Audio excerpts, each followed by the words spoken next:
History 1. Do you like learning history?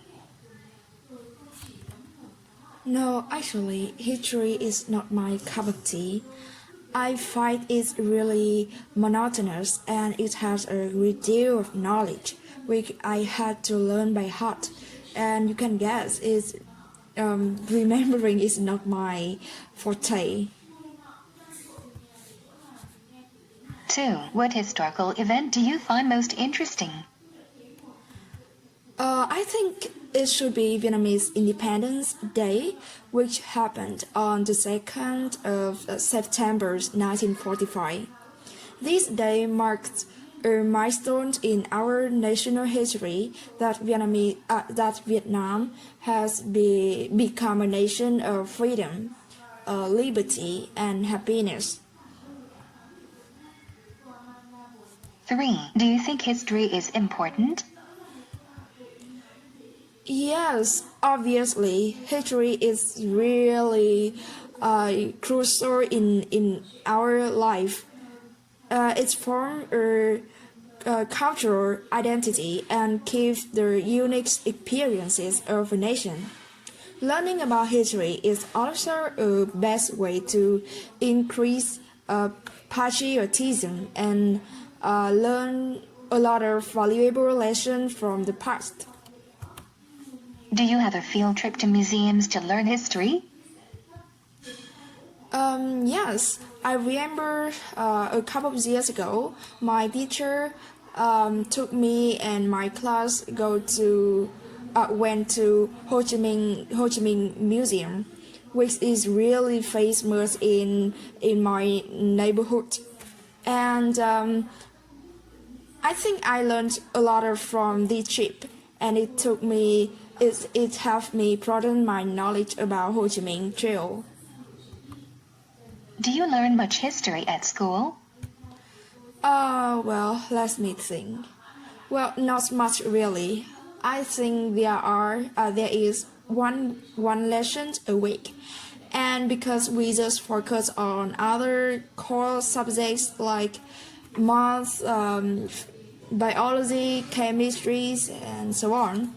So I think if some students good at math, many people will think they are really smart. Nevertheless, if students good at history, still they will consider these students like a bookworm. Yeah. When was the last time you read a history publication? I have to admit that I'm not keen on learning history, as I said before, but 3 years ago I had a presentation about Ho Chi Minh Trail. So you can guess it was the only time I read history publication. Park. What do people often do in the park? Well, I think all sorts of things, really. Some people go to the park to do some physical activities like walking, jogging, doing exercise, or playing sports, and you can name it. On top of that, some people go to there to hang out with their friends or to enjoy fresh air. Yeah, it depends on each person. Did you often visit the park when you were young? Yes, as far as I can recall, there is a small park which is really close to my house, and I often went there with my friend to play badminton together or do some exercise with my mother in the early morning. Why don't you visit there now? I think the main reasons is that nowadays I have a hectic schedule, so I don't have much time to go to the park. So instead of that, I'm just stay at home and do some workouts to keep fit and get into shape. It's also really good for me. What do you intend to do at the park if you're there now? Let me see. Well, I would simply jog and doing some exercise. Maybe, maybe I would like to have a chat with other people in the park, which also can help me improve my social life. Hometown 1. Where do you come from? I was born and raised in Cửa Town, which is located in the central part of Vietnam, and is also a tourist attraction. So when it comes to my hometown, I feel really proud of it. 2. What's the most attractive part of your hometown? As I just said, my hometown is a tourist attraction and a perfect destination for visitors who come to my hometown to let off some steam. So I think the most attractive is the sceneries in my hometown. 3. What's the weather like in your hometown? As far as I can concerned, I think the weather in my hometown is quite pleasant. Neither too hot nor too cold most of the time, but sometimes in the summer, the weather is often hot and quite humid. 5. Has your hometown changed much these years? Yes, I suppose my hometown has been developing quite a lot in recent years compared to the past. More and more restaurants, hotels, and entertainment areas have contracted significantly in my hometown. 7. For you, what benefits are there living in a big city? As far as I can concern, I think there is a range of advantages when living in the metropolis. Firstly, I have more entertainment options like supermarkets, parks, shopping mall, and that sort of things. Second, in the city, I am likely to have more job opportunity. It's really easy to me find a part-time job to make ends meet. To efforts are for the cost of living in the city. 8. Do you think you will be still living in your hometown in the future? To be honest, I have never thought about it before, but I guess I would try to live in another city like Da Nang, which is known for a worth living city in Vietnam. So it's really interesting when I move to this city to live in the future.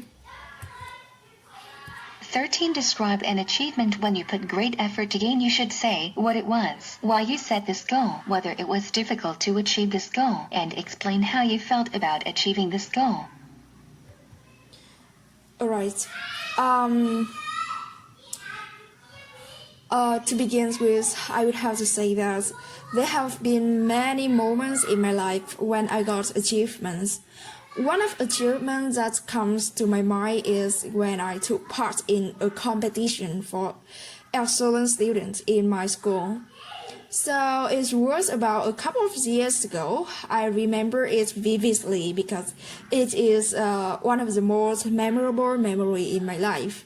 To be honest, at the time I was not confident about myself.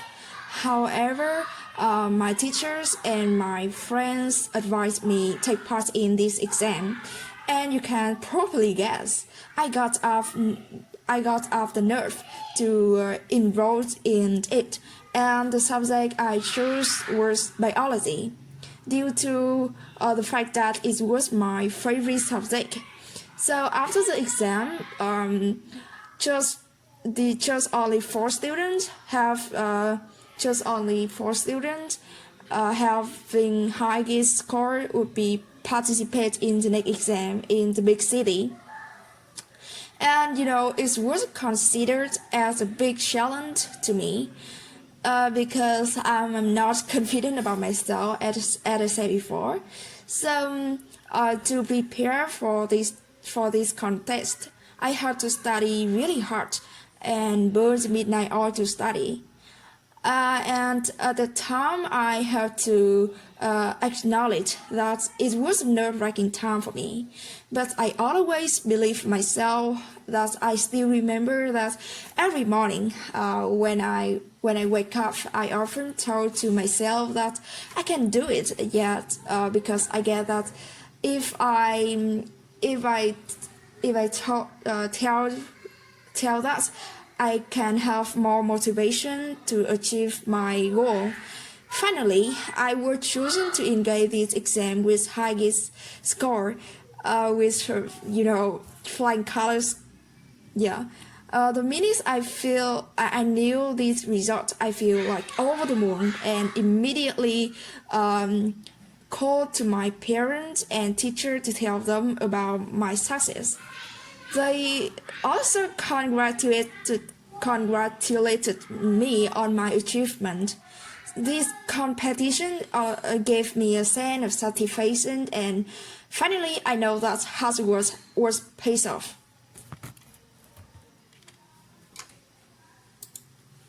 How long did you prepare for this achievement? Well, let's me think. As far as I can remember, I think this competition took me about 5 or 6 months to prepare for it, if I remember exactly. How often do you plan for your schedule? For me, making plans or making to-do lists is like an important habit every day. So it's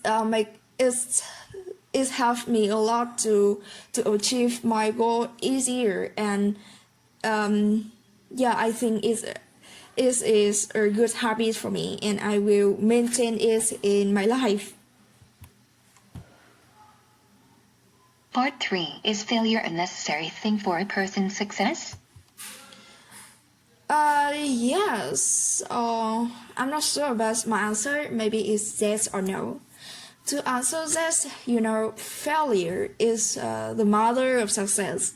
And thanks to failure, people can accumulate more experiences to achieve success in the future. The second reason I want to mention is that failure is kind of sort of inspiration for people not to rest on their success.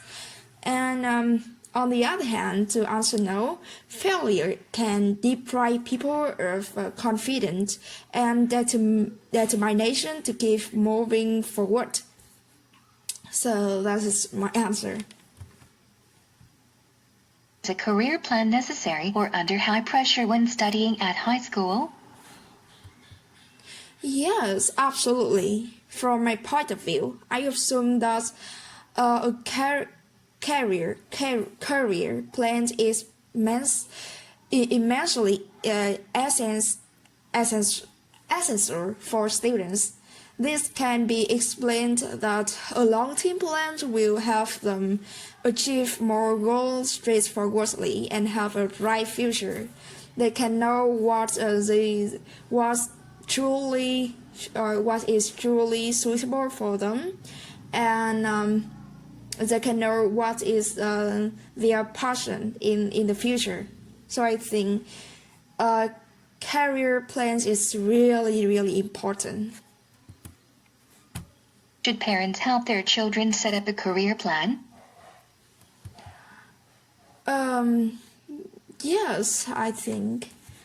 Parents are seen as a major influence in their children's careers, development, and careers decision. Making careers decision. Many research also indicates that when students feel supported and loved by their parents, they would have more confidence in their own ability to study and to choose a career that would be interesting and suitable for them. Should parents teach their children to deal with the failure? Why? Yes, definitely. I would have to say that, yeah, there is no doubt that parents can be the best teacher for every child coming on this earth, and a lesson about failure is seen as one of the most valuable for their offsprings. The reason is that these lessons are likely to help children gain an in-depth outlook about failure, which lead to the fact that children can be easy to overcome the failure and achieve their goals. For example, my parents always tell me that failure is the mother of success, and yeah, that's it. Measure success. Well, to be honest, that is an intriguing question for me, and it's really hard to say. But I suppose there are several ways to define the success of a person. So, firstly, I would have to say that many people are considered as a successful person because they have a good financial condition. So, it's not exaggerated to say that they can have money to burn. In addition, success is illustrated by people, by a person's social status. Successful people will be respected by many people in society. Last but not least, contributions to society can be demonstrations of success.